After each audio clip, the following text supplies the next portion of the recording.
네, 언론인 여러분 안녕하십니까. 조국혁신당 원내대표 황운하입니다. 용산 대통령실이 최혜병 특검법에 대해 거부권을 시사했습니다. 특검을 왜 거부합니까? 죄지었으니까 거부하는 겁니다. 라고 말한 사람이 누굽니까? 윤석열 대통령 아니었나요? 윤 대통령은 과거 국정농단 특검 수사팀장을 맡아서 박근혜 대통령 파면과 구속에 결정적 역할을 한 바 있습니다. 그 이미지를 정치적 자산으로 삼아서 대통령 권좌까지 오른 자신을 되돌아보길 바랍니다. 그때 특검은 정의로웠고 이제는 특검이 두렵습니까? 국민 67%가 원하는 특검을 거부하는 것이야말로 국민을 우습게 하는 나쁜 정치입니다. 윤 대통령은 특검을 당당하게 수용하길 바랍니다. 민주당이 검찰청 술판 회유 협박 사건 조작 의혹에 대해 특검을 추진하겠다고 밝혔습니다. 환영합니다. 사실 검찰의 사건 조작 회유 협박은 새삼스러운 일이 아닙니다. 유우성 씨 간첩 조작 사건에서는 증거 조작을 했고, 한명숙 전 총리 사건에서는 재소자들을 검찰청으로 불러들여서 증언을 연습시킨 사실이 드러나기도 했습니다. 공안부 특수부 검사들에게는 면면이 이어져 내려오는 사건 조작 DNA가 있는 게 틀림없습니다. 특검을 통하지 않고서는 그 실상을 밝힐 수 없습니다. 특검을 통해 이번 기회에 검찰의 사건 조작 중대범죄를 발본색원해야 합니다.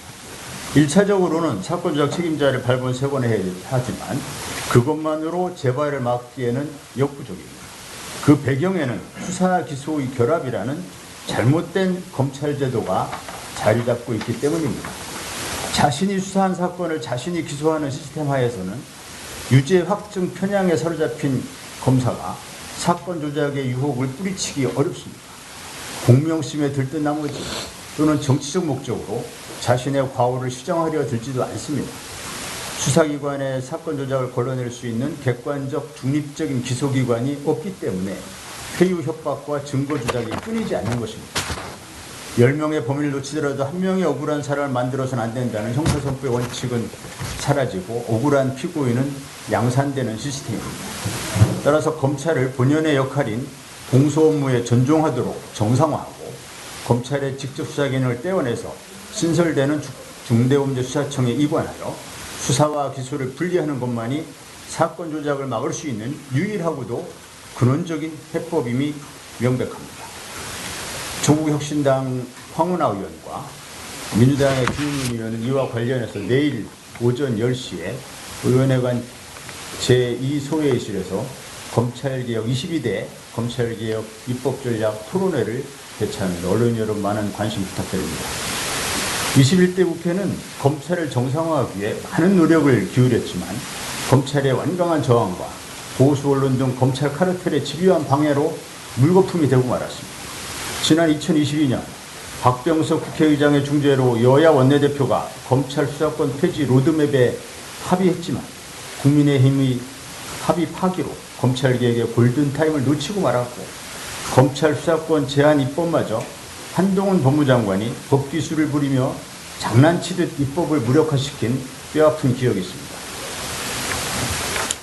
한 기자의 망징편에는 국가가 망하는 징조를 써놓았습니다. 그중 하나가 군주가 법률 왜곡하여 사사로운 일을 공적인 일처럼 처리하고 법령을 함부로 변경하면서 수시로 호령을 내리면 그 나라는 망한다는 것입니다. 이대로 나라가 망할 것 같습니다. 나라가 망하지 않으려면 검찰을 강력하게 개혁하는 수밖에 없습니다. 수사권과 기소권을 분리하여 현재 기형적인 형사사업 시스템을 글로벌 스탠다드에 맞춰 정상화해야 합니다.